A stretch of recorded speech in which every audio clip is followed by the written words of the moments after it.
Meus queridos amigos, muito boa noite para todos. Sejam todos mais uma vez bem-vindos à nossa live do Grupo Espírita Foco de Luz de Valinhos.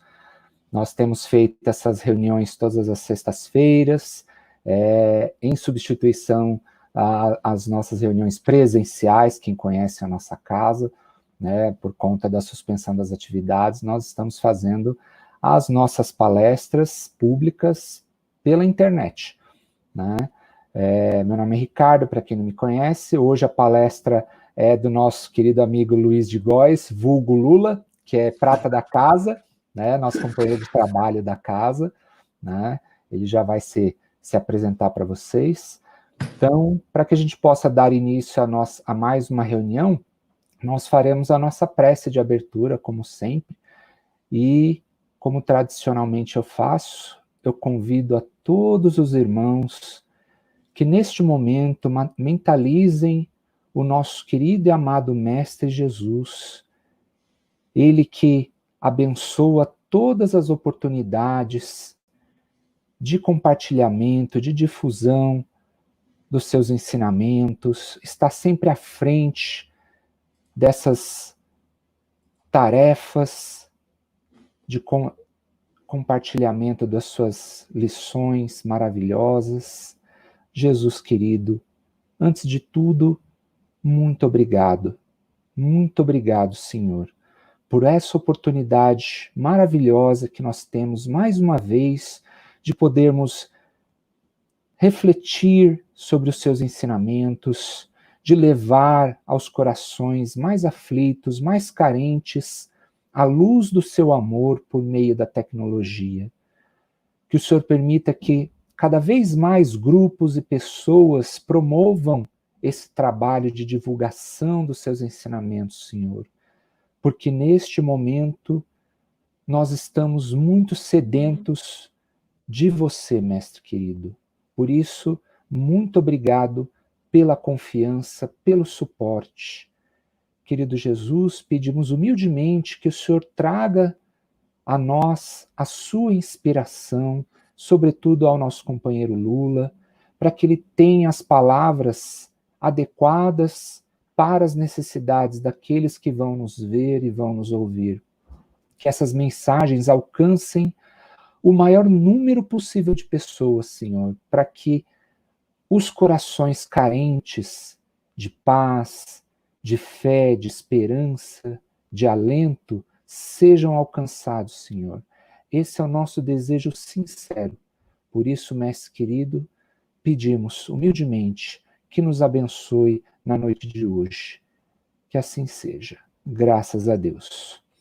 Bom, meus queridos, agora eu vou deixar vocês com o nosso amigo Lula. Lula, a palestra é sua, a audiência é sua. Muito obrigado, boa noite a todos. Eu quero agradecer a oportunidade que a casa me concede para compartilhar essas ideias. Nós temos muito sempre a agradecer, inicialmente a Deus, nosso Pai, a Jesus, o nosso Divino Mestre, aos mentores responsáveis por essas atividades, aos nossos mentores individuais. E antes que eu me esqueça, parafraseando Isaac Newton, se hoje nós enxergamos longe, óbvio que nós não estamos à altura de Isaac Newton, é porque estamos de pé sobre o ombro de gigantes. E essa palestra, ela já foi proferida algumas semanas atrás, em Os Peregrinos, e na ocasião eu cometi um erro que eu quero corrigir agora. Um dos gigantes sobre os ombros dos quais nós estamos é o pessoal da Federação Espírita do Mato Grosso. E, especificamente, na pessoa do seu coordenador, do projeto Espiritizar, Alírio de Cerqueira Filho, e deste projeto, especificamente o livro A Sublime Oração de Francisco de Assis. Uma reflexão psicológica, transpessoal e consciencial sobre a oração cósmica de Francisco de Assis para a construção de um novo eu. Então, espero, com isso, fazer justiça, corretamente, a esses irmãos queridos que estão desenvolvendo um trabalho espetacular que vale a pena conhecer. O tema de hoje, o espírito imortal, frente à permanência e à impermanência, tem, além desses longos anos de reflexão sobre o tema, tem nesse livro uma das suas fontes principais. Então, essa reflexão, essa busca do autoconhecimento, eu encontrei no livro do Alírio. Óbvio que aqui nós estamos utilizando os livros da codificação e vários outros, mas nesse livro ele nos dá ferramentas conceituais para que nós possamos ter uma reflexão profunda sobre esse nosso trabalho de transformação. E a questão que começa nessa nossa reflexão é: realmente está introjetado em nós essa realidade de que constituímos, de que somos espíritos, e espíritos imortais, filhos de Deus? Vamos trabalhar sobre isso. Isso implica nessa busca do autoconhecimento. Vejam só. Autoconhecimento. Procurar compreender os campos de significados que, de alguma forma, estão na motivação do nosso existir. Campos de significados constituídos por percepções, pensamentos, valores, crenças, sentimentos. Importa que nesse processo de busca nós tragamos essas percepções, esses pensamentos, esses valores, essas crenças, esses sentimentos para o nosso nível de consciência, através de um processo de auscultação e reflexão sobre o significado, sobre a natureza e o significado de cada um desses campos de significados, e a partir daí procurar identificar como é que eles estão se manifestando no entrechoque das nossas experiências, na nossa vida de relações, através dos nossos comportamentos, atitudes e hábitos. Nós pretendemos compartilhar com vocês ferramentas conceituais que serão extremamente úteis para que nós consigamos valorar, atribuir valor a esses campos de significados. Então, essa busca do autoconhecimento passa pelas respostas àquelas perguntas que nós nos fazemos desde enquanto temos a consciência de nós mesmos e desde quando, e muitas vezes formuladas pelas nossas crianças, nossos filhos, netos, e que muitas vezes nós ficamos com dificuldade de respondê-las. Perguntas tais como: o que somos nós? Qual a nossa origem? Qual a nossa destinação? Qual o caminho para alcançar essa destinação? Quais as transformações que sofreremos ao longo desse caminhar? E quais os palcos nos quais realizaremos essa jornada? Qual o nosso estágio atual em tudo isso? Os ensinamentos do Cristo, os ensinamentos dos Espíritos e estas informações do Alírio ou da equipe nos ajudarão e muito nessas respostas. Pierre Teilhard de Chardin, sacerdote católico, que viveu de 1881 a 1955, afirmou que não somos seres humanos em uma jornada espiritual. Vejam só, não somos seres humanos em uma jornada espiritual. Somos seres espirituais em uma jornada humana.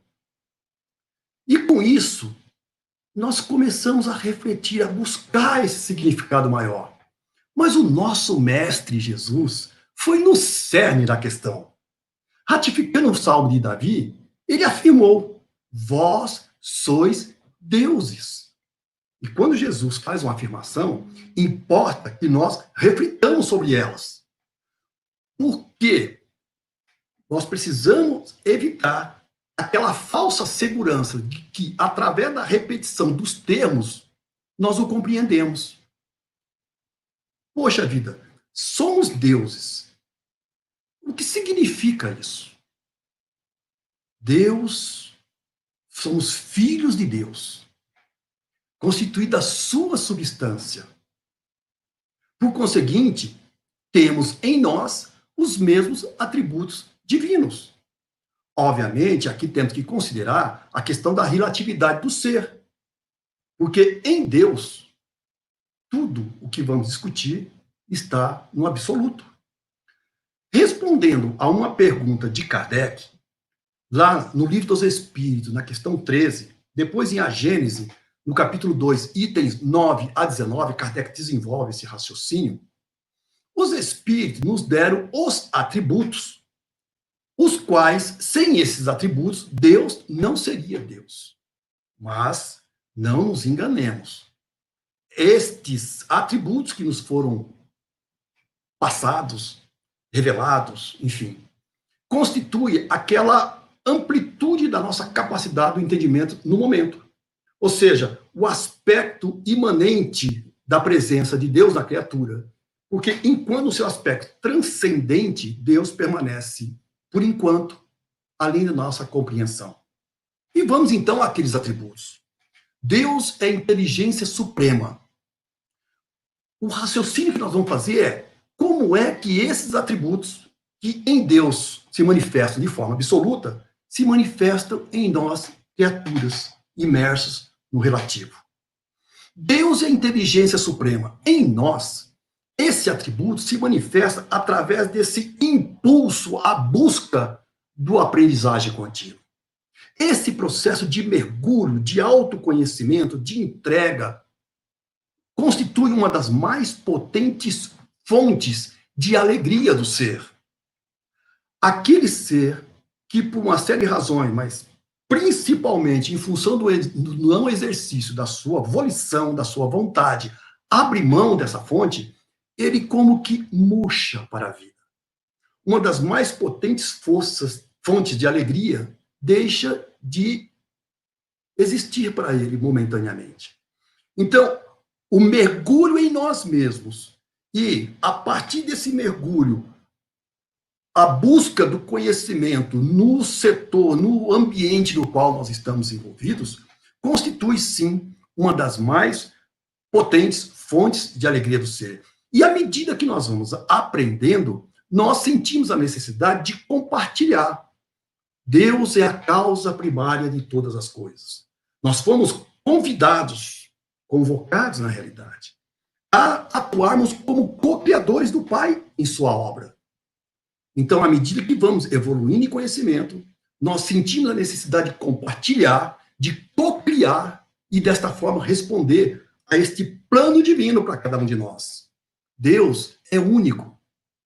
Deus está em tudo que existe e tudo que existe está nele. E aí, gradualmente, nós começamos a desenvolver em nós essa percepção, essa certeza de que fazemos parte deste grande organismo universal. E isto vai despertando em nós, gradualmente, esse sentido do pertencer, que tem uma importância extraordinária no nosso processo do despertar, como nós vamos estar gradualmente compartilhando ao longo dos próximos minutos. Deus é eterno. Deus é eterno porque não teve começo e não terá fim. Nós, como criaturas, fomos criados, tivemos um começo, mas somos constituídos da substância divina, que é indestrutível. Daí o nosso caráter de imortalidade. E dentro desta concepção, soa a lógica, a dinâmica da reencarnação como um mecanismo necessário para que nós afloremos, trabalhemos sob a presença divina e as suas leis, a imersão do nosso ser essencial. Deus é imutável. Deus é imutável. Eu disse agora há pouco do aspecto imanente e transcendente da divindade. Ok? Então, veja, nessa presença de Deus na criatura, ele é o polo, o atrator que nos mobiliza para o trabalho a ser realizado. Mas no seu aspecto transcendental, Deus é imutável. Então, eternidade e imutabilidade, importa que nós reflitamos de que esses atributos só se fazem lógicos se os concebermos fora da dimensão espaço-temporal.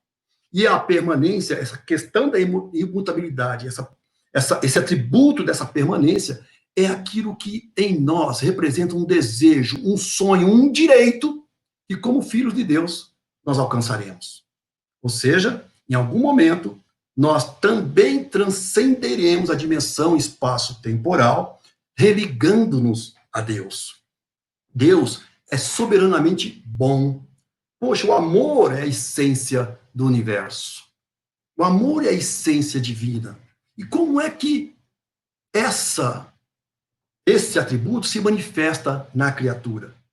Gradualmente, através da transcendência do ego, que é algo que nós vamos abordar muito intensamente. Gradualmente, o ser vai desbastando as crostas grosseiras do ego e conquistando, elevando a sua sensibilidade e conquistando a capacidade de se colocar no lugar do outro, empatia. Quando nós nos colocamos no lugar do outro, nós passamos a sentir os seus sonhos, os seus desejos, as suas frustrações, as suas paixões, compaixão. Empatia e compaixão nos leva a buscar a ação, a nos mobilizarmos. Isso tem um nome: misericórdia. Empatia, compaixão, misericórdia tem um nome: bondade. Bondade é uma virtude ativa. Sermos bons é poder fazer todo o bem que quisermos, que podemos, melhor dizendo, não é? E evitar todo o mal que pudermos evitar. Ser bom é isso. Deus é soberanamente justo. Deus é soberanamente justo. E quando nós começamos a sentir esse grande atributo divino, nós percebemos o quanto ainda infantil nós fomos e continuamos. Começamos a abrir mão da justiça, de realizar a justiça pelas nossas próprias mãos ou mentes. Porque, desde o momento que nós nos habitamos a condição de juiz, por princípio estamos sendo injustos, porque desconhecemos as causas que levaram as pessoas a se comportarem de determinada forma. Então, começamos a abrir mão da justiça pelas nossas próprias mãos e aceitando a lei divina, a justiça divina, que também tem um tríplice aspecto. Deus, há muito, deixou de ser em nossas mentes, nossos corações, aquele ser dissociado da criação, violento, justiceiro, parcial. Deus é soberanamente bom, como vimos. Então, Deus não quer que nós soframos. Ele quer que nós aprendamos. Então, o primeiro aspecto da justiça divina, esse aspecto pedagógico. O segundo aspecto é que nós temos idades cósmicas diferentes. Nós somos criados em momentos diferentes. Passamos por situações extremamente diferentes. Exercemos o nosso livre-arbítrio de formas as mais diferentes. Por conseguinte, nós temos necessidades específicas de aprendizado.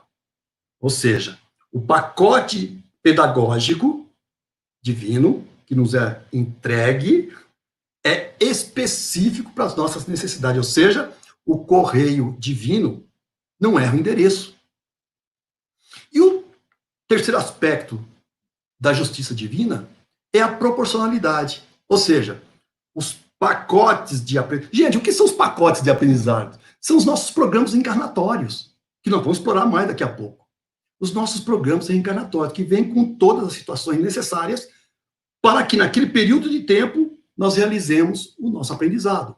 Então, é pedagógico, é específico e vem proporcional à nossa capacidade de suportar. Então, pedagógico, específico e proporcional aos aspectos da justiça divina. Deus é onipotente. Como é que esse atributo divino se manifesta em nós?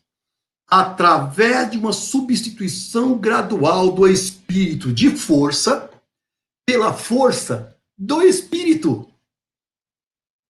E isso só acontece à medida em que vamos intensificando em nós a manifestação, o sentimento do amor. Não nos iludamos. Todo poder alicerçado no ego não se sustenta, porque não faz parte da estrutura do grande organismo divino. Isto, gente, não é poesia, não é divagação. Tiranos foram derrubados, tiranetes foram derrubados, impérios, civilizações foram derrubadas quando começaram a se desviarem do curso, da função que a vida lhes havia reservado. Isso aconteceu em todos os passos da nossa história e está acontecendo atualmente em nossos dias. Então, gradualmente, à medida que nós vamos intensificando o nosso aprendizado, à medida que nós vamos colocando esse aprendizado a serviço da obra divina como co-criadores, intensificando em nós esse sentido do pertencer, vejam só, com bondade e entregando-nos à justiça divina, Deus vai nos outorgando parcelas cada vez mais amplas de poder para que possamos atuar como co-criadores do Pai em planos cada vez mais amplos, nas palavras de André Luiz. Deus é perfeito. Nós somos perfectíveis. E como nós afirmamos há pouco, nós podemos aspirar, sim, ter o desejo, sim, ter o sonho, sim, ter, mais do que isso, a convicção. E como filhos de Deus, à medida em que nós conseguirmos essa conexão com o nosso eu essencial e colocar isso em prática, nós podemos, sim, aspirar uma perfeição relativa, uma perfeição que nos levará além da dimensão espaço-temporal, que é quando nós nos religaremos a Deus, nosso Pai, no seio de Deus. Então, perceberemos que nesse processo é o nosso eu essencial que está emergindo. Perceberemos que estamos interconectados, interligados, interdependentes no tempo e no espaço, constituindo esse grande organismo da criação divina e cuja força mantenedora é a força do amor.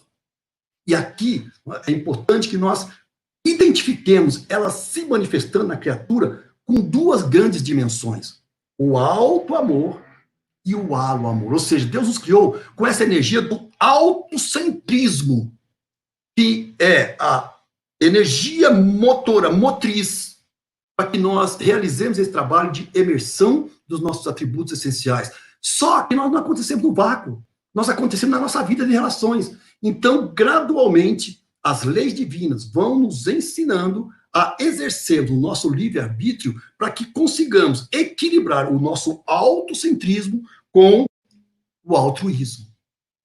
E aí surgem, então, as virtudes da fé, da verdade, da esperança, o perdão, a alegria do existir, a autoestima, compaixão, bondade, fraternidade, solidariedade, justiça, ética, sinceridade, tolerância, amizade.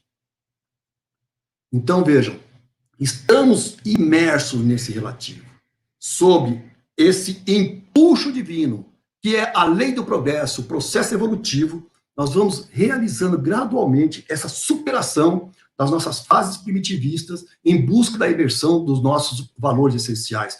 Mas o nosso estágio atual, ainda estamos num estágio onde impera as manifestações egóicas. O nosso livre-arbítrio, ele está a serviço do atendimento desse ego.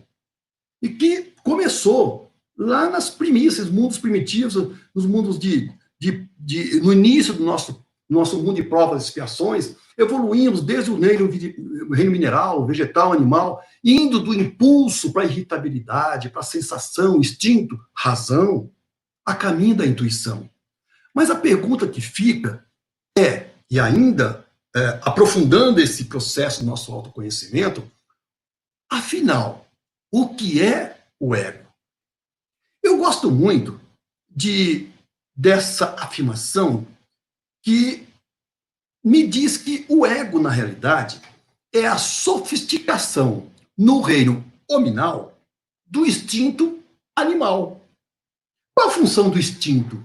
É a preservação do indivíduo, não é? Está lá na lei de conservação. É a perpetuação da espécie, está lá na lei de reprodução. O Ocorre que, quando nós adentramos no estágio ruminal, ou seja, quando nós começamos a unir flashes de pensamento e desenvolver a capacidade do raciocínio contínuo e com isso a memória, e com a memória a percepção do eu sou, nós adentramos no estágio ruminal e o estágio da responsabilidade, nós desenvolvemos também algo que se chama persona. Então, as necessidades instintivas do estágio animal que permanecem em nós, agrega-se a necessidade da defesa dessa persona egóica. Eis aí a sofisticação a qual eu me refiro. E vamos avançar, então, no conhecimento disso. Porque o ego, na realidade, ele desenvolve em nós, por falta de conexão com a nossa essência, a sensação de estarmos fragmentados, segregados, isolados da grande obra divina. O ego é como se fosse um castelinho pequeno, isolado, sem janelas, sem luz, claustrofóbico e se sentindo ameaçado, desprotegido por todos os lados. E neste sentimento que ele acaba desenvolvendo, ele reage como nós vamos ver. E com isso são administradas, são estimuladas, são desenvolvidas algumas características, como, por exemplo, do sentimento do privilégio. O que é isso? O ser se sente isolado, fragmentado, desprotegido, mas ele tem necessidades materiais e necessidades espirituais. Então, ele desenvolve esse sentimento de privilégio, ele quer negociar com Deus, quer negociar com o plano espiritual, vantagens para o atendimento dessas necessidades. Mas, poxa, nós não vimos agora há pouco que Deus é soberanamente justo? Nós não vimos agora as características da justiça divina, pedagógica, específica e proporcional? Então, o sentimento de privilégio é uma ilusão que o ser acaba desenvolvendo e cai, sem dúvida nenhuma, em situações de muita tristeza, de muita frustração e assim por diante. Uma outra característica egóica é da superficialidade.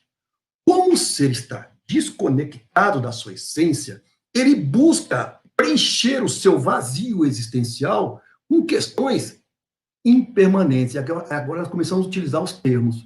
Que questões impermanentes são essas? Ele quer ter e reter bens materiais ou humanos. Ele quer ter e reter suas mansões, seus carros, suas esposas ou maridos, seus filhos, suas ideias, que são as questões mais difíceis de serem trabalhadas. Só a necessidade de autopromoção e muitas vezes, lá nos limites, muitas vezes acaba o ser caindo em viciações, as mais diversas. Então, o ser acaba se mantendo na superficialidade da existência e isto traz para ele, sem dúvida nenhuma, muita frustração, porque nesse estágio ele quer ser atendido, ele quer ser servido e não servir. O egoísta não ama, ele quer ser amado. A outra característica egóica é da infalibilidade.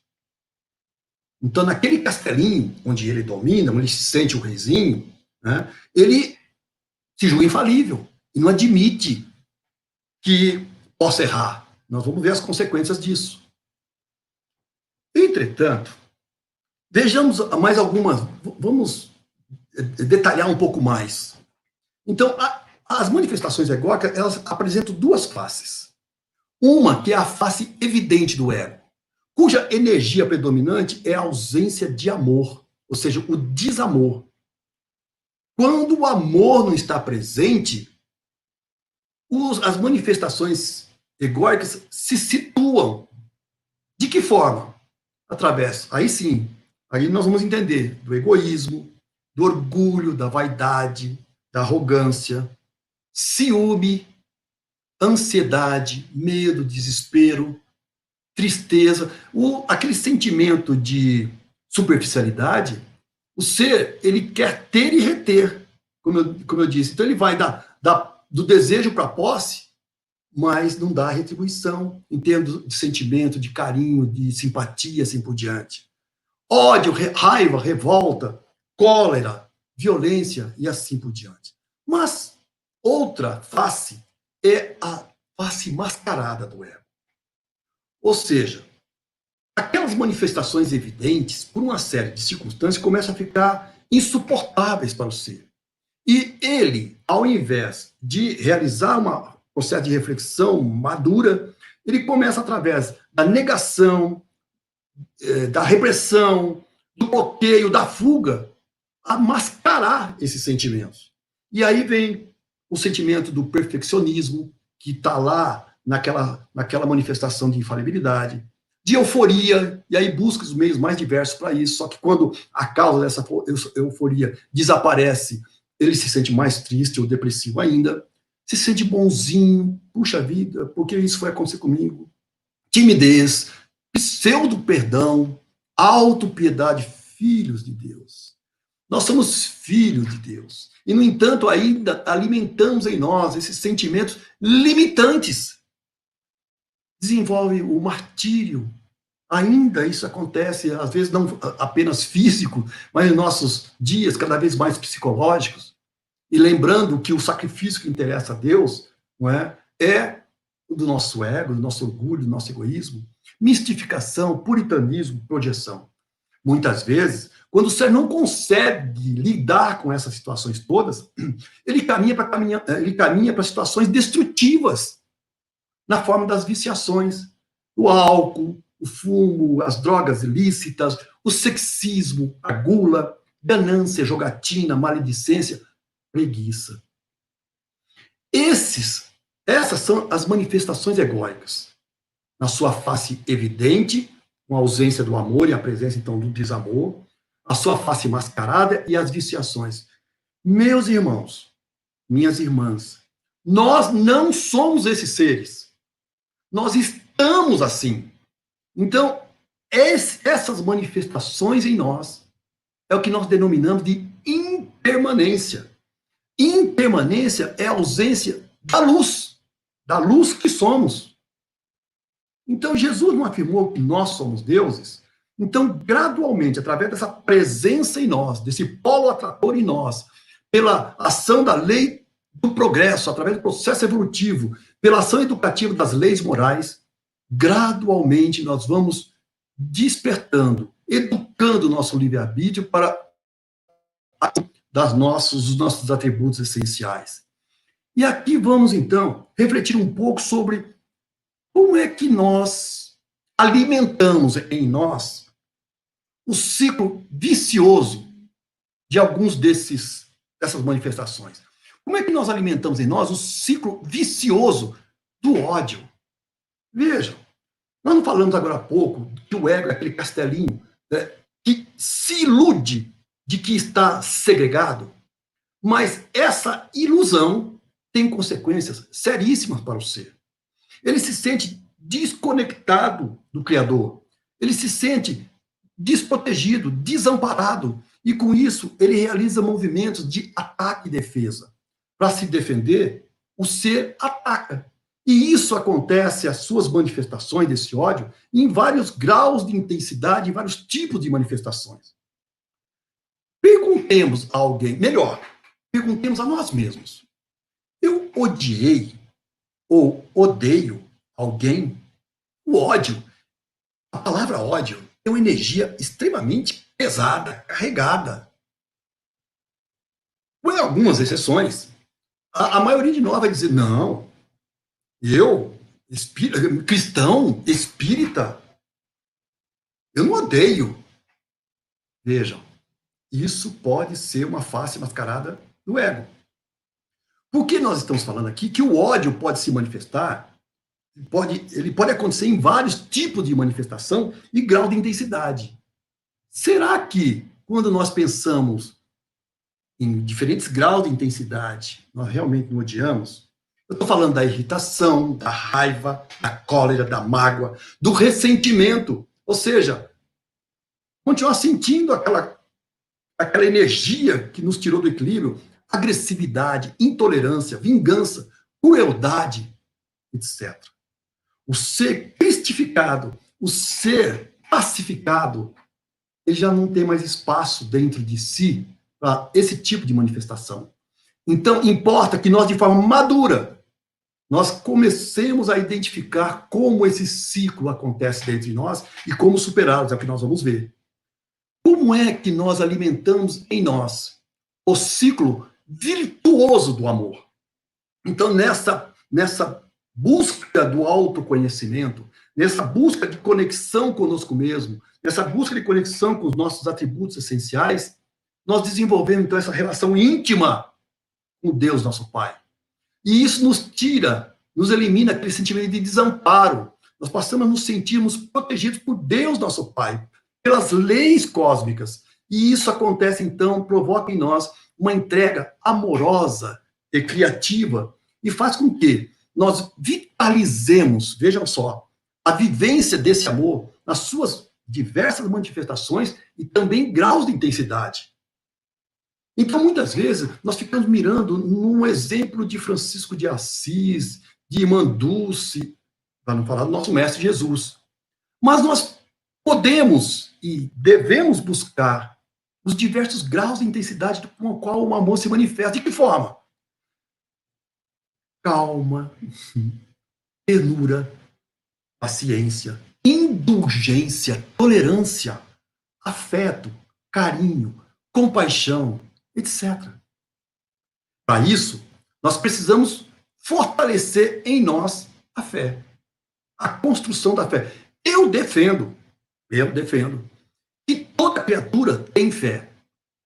Porque a fé, em última instância, é a presença do Pai Criador em nós, de Deus, nosso Pai em nós. O que acontece é que, em função do nosso primitivismo, essa luz está obnublada, enevoada pelas crostas grosseiras do nosso ego.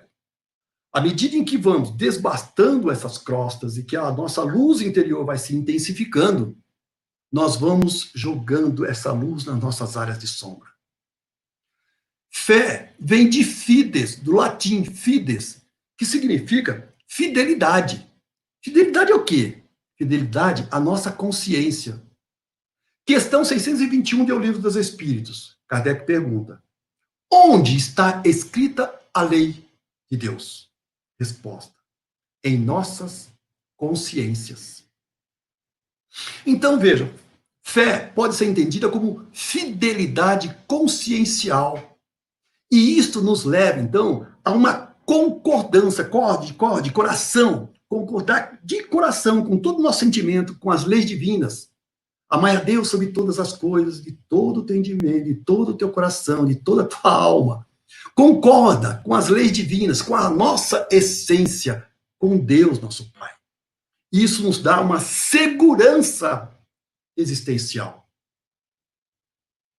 Pelo fato de sermos espíritos imortais, filhos de Deus, fortalece a nossa confiança em nós mesmos, essa fidelidade consciencial, essa consciência em nós mesmos, na vida, em Deus.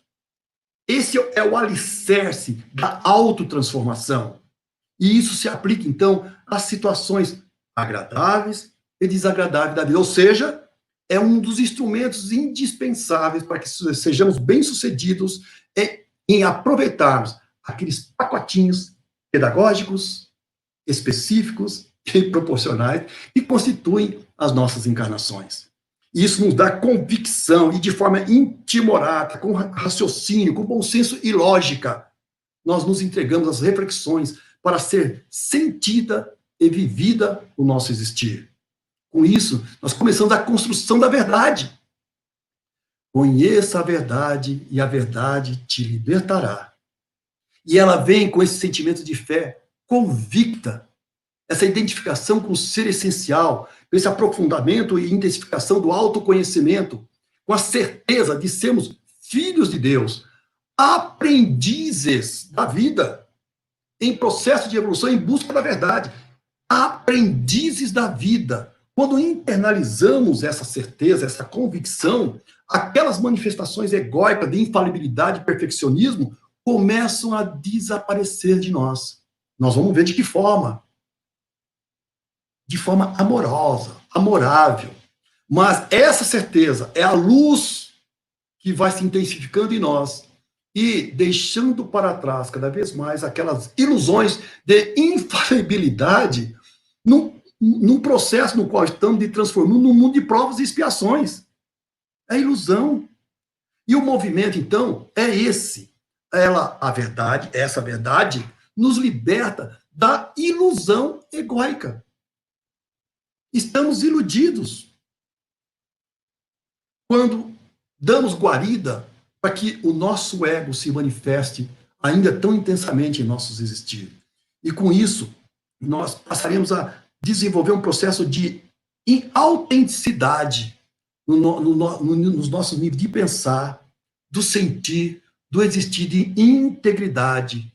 O ser espiritual vivendo como ser espiritual no mundo, obviamente, ainda encarnado, aprendendo, de transformismo, substituindo, mas com a certeza do caminho a seguir. Isso é esperança. A construção da esperança em nós, que vem com essa fé convicta de aprendizes da vida, do fortalecimento do pertencimento, da certeza da realidade transcendental. Isso nos permite que nós nos entreguemos plena e amorosamente ao Criador da vida, atuando como co-criadores no cumprimento dos seus, dele, Pai, Criador, desígnios. Meus irmãos, o que é que nós podemos oferecer a Deus? Bens? Sacrifícios? Promessas? Até pouco tempo atrás nós fazíamos isso. O que Deus espera de nós é essa entrega amorosa ao seu amor. Porque nada do que está conosco é nosso. Todos os meios que a providência divina disponibiliza para o nosso trabalho estão sob nossa gestão, mas não ficam conosco.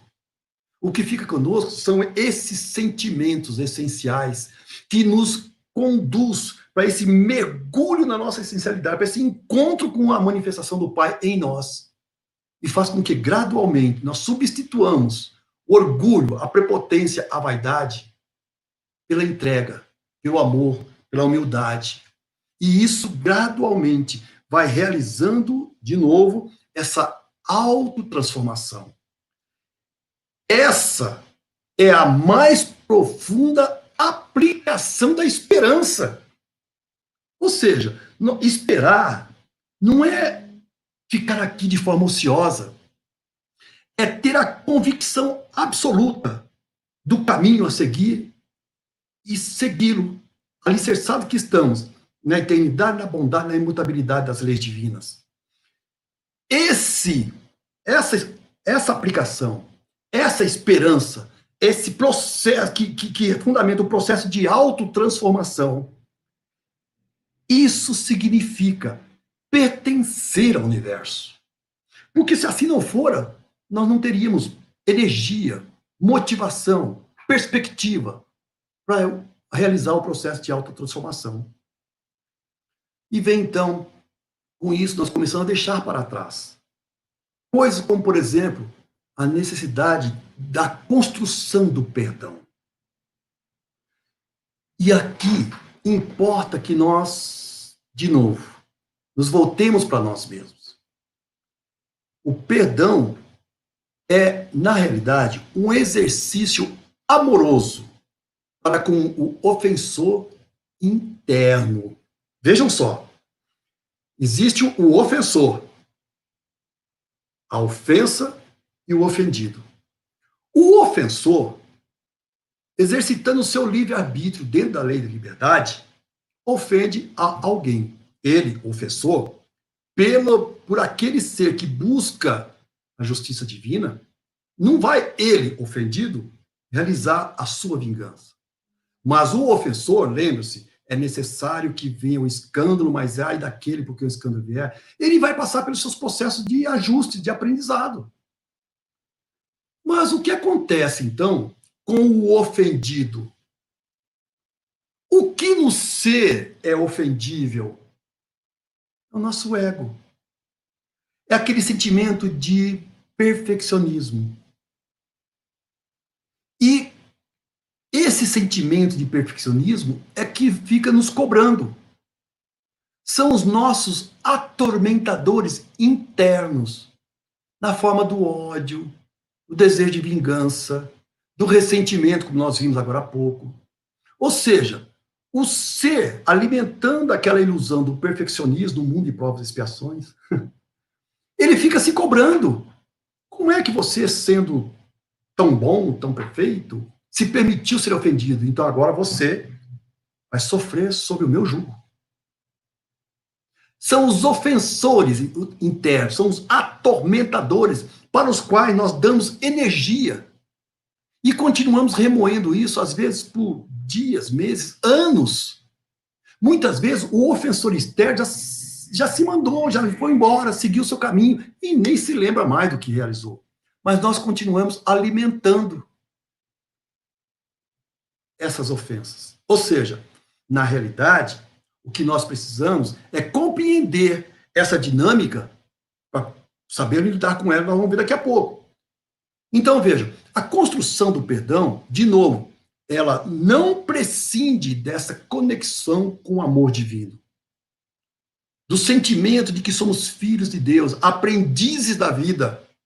Ou seja, por aí nós vamos compreender, junto àquele sentimento do pertencer, do aprendizado contínuo, da cocriação, do pertencer, aprendizes da vida, que aquela criatura,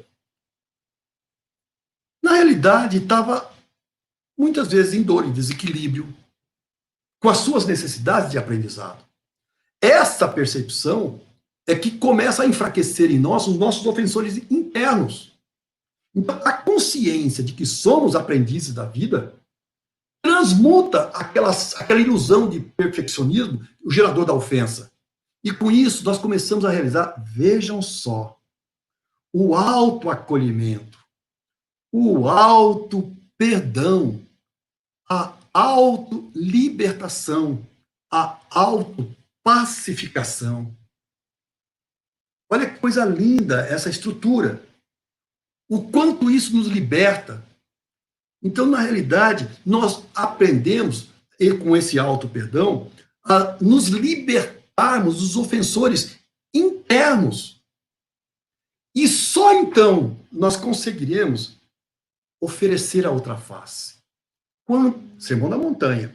Quando alguém te ferir na face direita, oferece a esquerda. Quando alguém te ferir na face, oferece o outro lado. O que Jesus quis dizer com isso? Até pouco tempo atrás, nós achávamos que era a face física. Quando alguém nos fere, esse alguém está praticando uma manifestação egóica, desequilibrada, para o qual, repito, ele vai passar pelos processos de ajustes previstos pela lei. Qual a outra face a que Jesus se refere? É a face do amor, da não agressão, do perdão.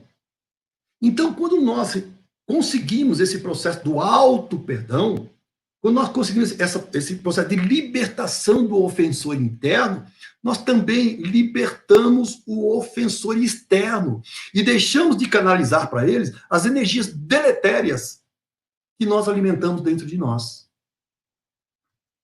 Com isso, nós começamos a nos preencher com um sentimento de alegria. Alegria do existir.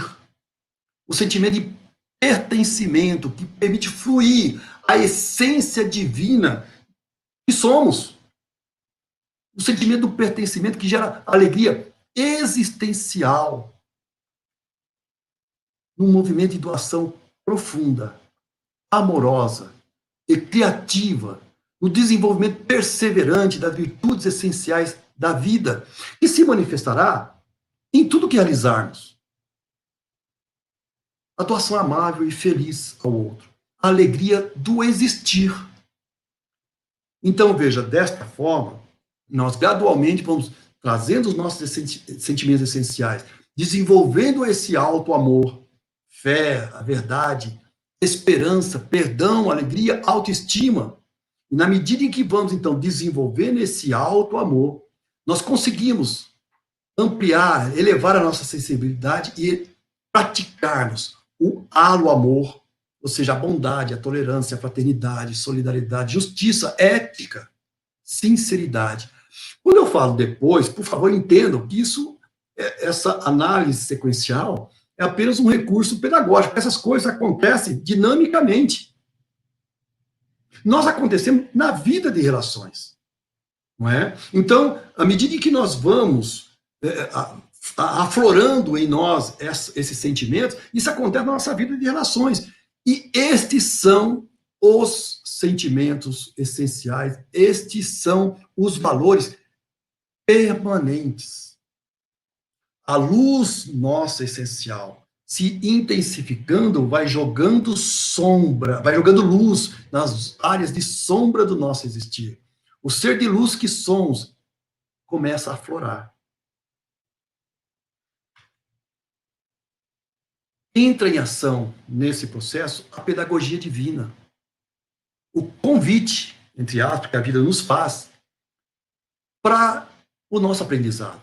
Os nossos pacotes de aprendizados, eles são compostos por experiências de estímulo, ou seja, agradáveis. Porque a lei de justiça, amor e caridade e a sua sublei de ação e reação, de causa e efeito, ela premia o ser também, mesmo o estágio que nós estamos, quando atuamos de acordo com sintonia e afinidade com as leis divinas. De que forma? Na forma de paz interior, de serenidade. Mas é verdade, principalmente no estágio que nós estamos, que ela tem também muitas experiências, desafios. E essas experiências não são agradáveis.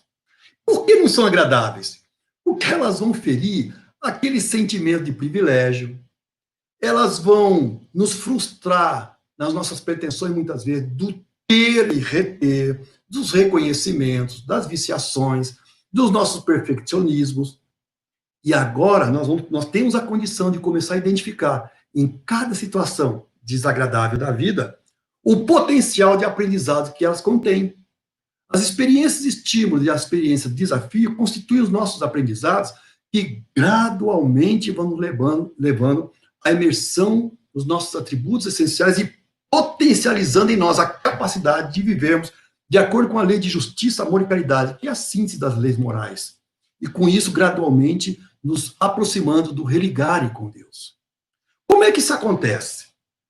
Que jornada nós podemos identificar nesse processo todo? A primeira etapa é de aceitação.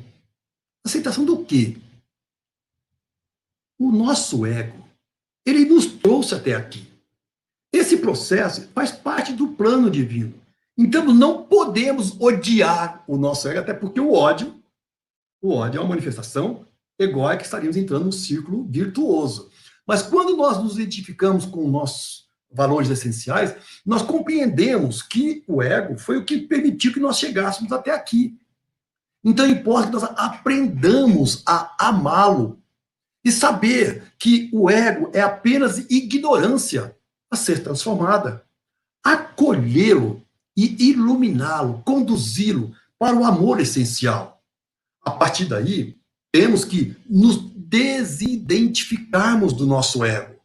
Perceber e aceitar que temos sentimentos negativos, sim. Mas nós não somos negativos em essência. Ou seja, com isso nós estamos nos desidentificando do ego. Somos essencialmente bons, belos e amorosos. Esse é o processo de identificação com o ser essencial que somos. Isso, gradualmente, leva, então, esse processo de identificação com o ser essencial é que permite que nós, gradualmente, realizemos a transmutação das manifestações egóicas para esses valores essenciais e aprendamos, pela prática dos nossos atos, o amor por nós mesmos, por outras pessoas, pelos animais, pelas plantas, pela natureza, enfim, pelo cosmos. Alguns passos. Vejamos. A primeira questão que nós temos que enfrentar nessa situação, lembre-se dos campos de significados, da auscultação e da reflexão. Então, isso necessariamente leva a que nós busquemos percebermos, ou seja, perceber e reconhecer os nossos sentimentos egóicos evidentes e mascarados, mas também perceber o potencial para o desenvolvimento das virtudes do ser essencial que somos.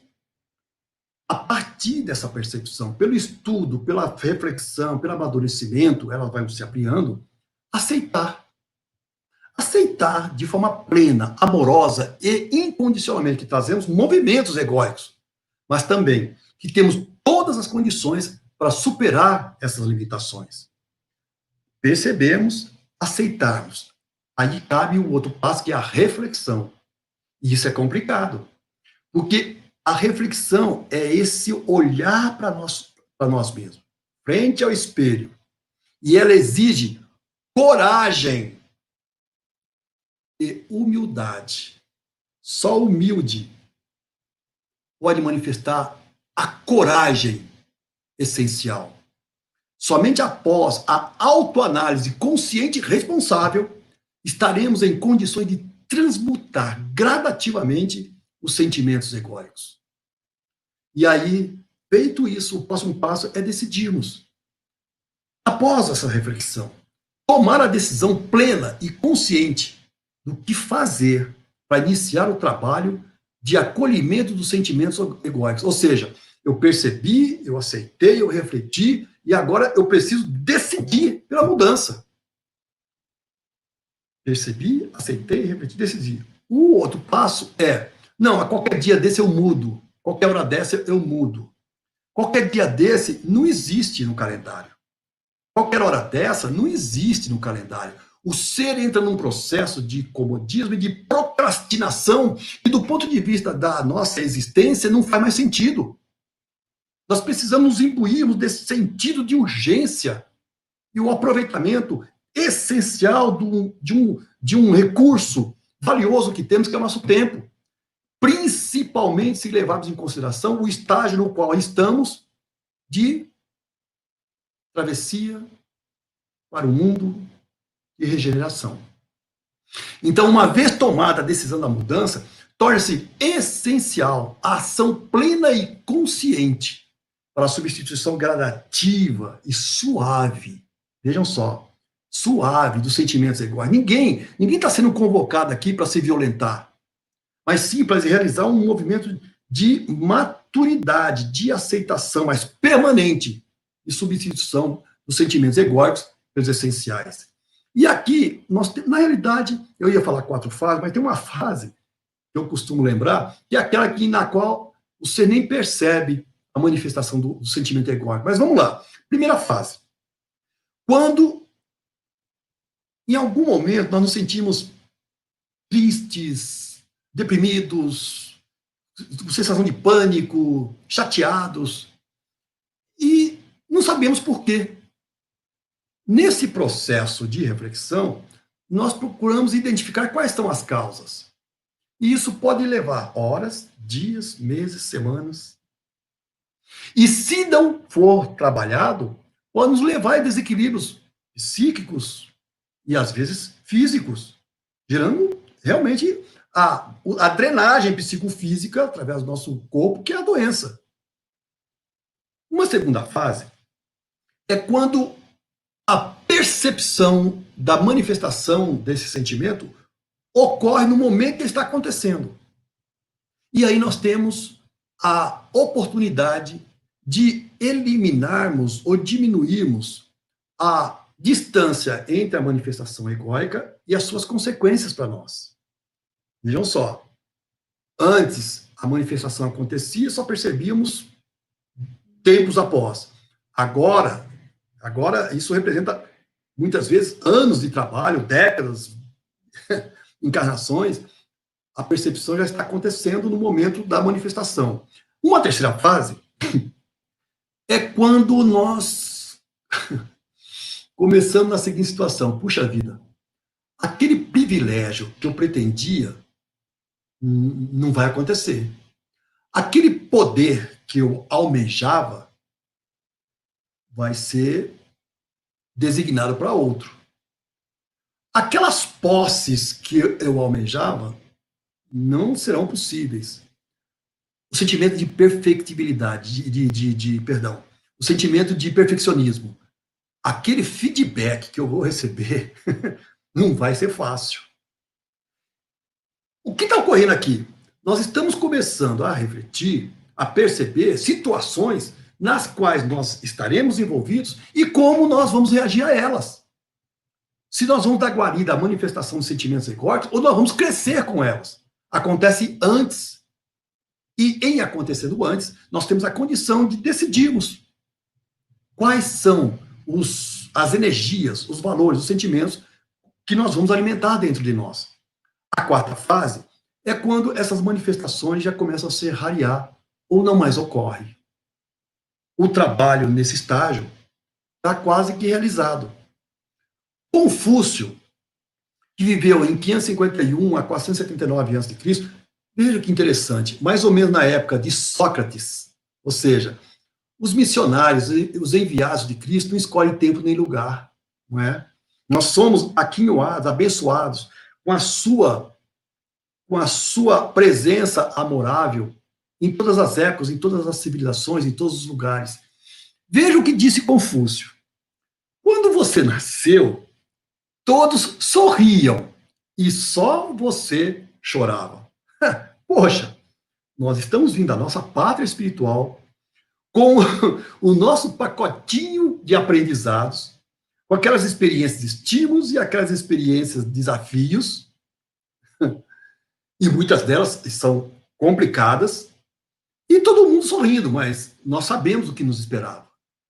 E o choro não é por causa do tapa que nós levamos, mas é por causa daquilo que nos espera. É verdade que a maioria de nós pediu a oportunidade abençoada, mas que vai exigir e muito de cada um de nós. Então veja o que ele disse.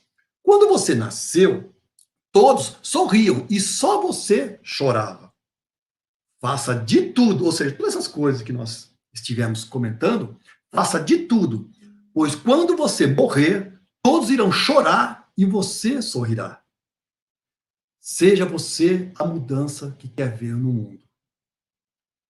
Se pudéssemos mudar a nós mesmos, e podemos, as tendências do mundo também mudariam. À medida que um homem muda a sua própria natureza, também a atitude do mundo em direção a ele muda. Este é o mistério divino supremo. Uma coisa maravilhosa, a fonte da felicidade. Não precisamos esperar para ver o que os outros fazem. Mahatma Gandhi. E com isso, lá na questão 909 de O Livro dos Espíritos,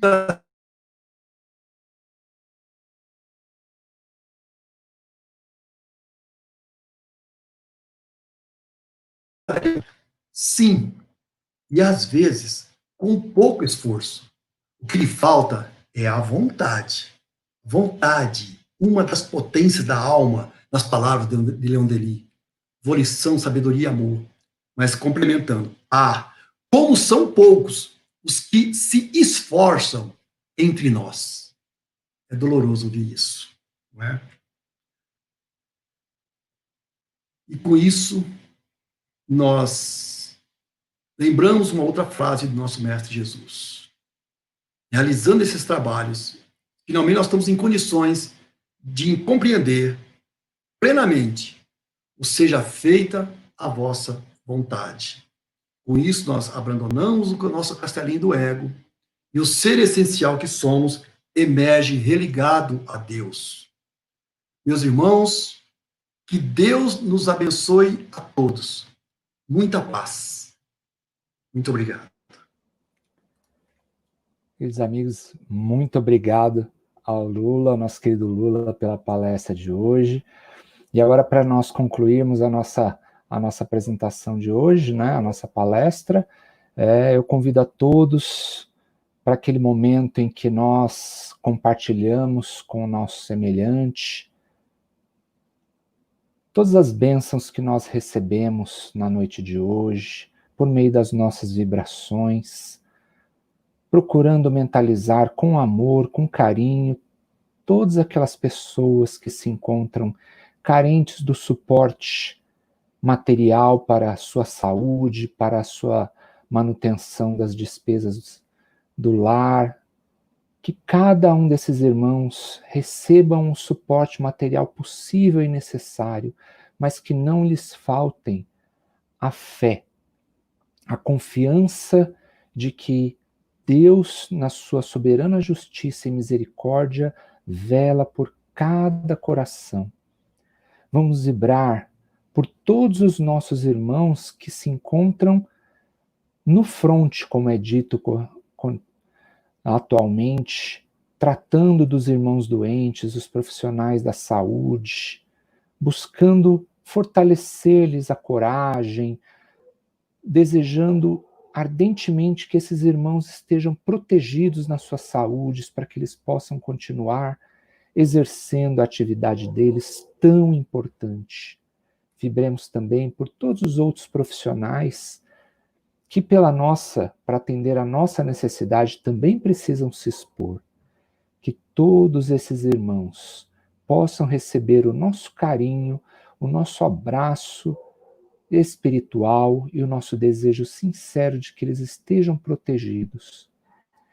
Vibremos, por fim, pelos lares desse mundo. Muitos desses lares se encontram em desajustes diante desses desafios que a pandemia trouxe. Vibremos para que esses lares consigam alcançar a harmonia, a paz e a serenidade. Vibremos, por fim, por nós mesmos, que tenhamos a saúde, tenhamos fé, perseverança, e assim possamos seguir em paz diante das dificuldades. E agora, nós que temos o costume de receber o passe na nossa casa espírita, eu convido aos irmãos que mentalizem a espiritualidade do foco de luz, mentalize a figura de Jesus, projetando sobre nós as bênçãos maravilhosas que nós tanto precisamos. Sintamos que essas bênçãos preenchem o nosso corpo, nos trazendo paz, fortalecendo em nós a saúde, a fé, e assim nos sintamos verdadeiramente atendidos nas nossas necessidades físicas e espirituais. E mais uma vez nós agradecemos, Jesus querido, muito obrigado. Muito obrigado pelas reflexões que nós tivemos na noite de hoje.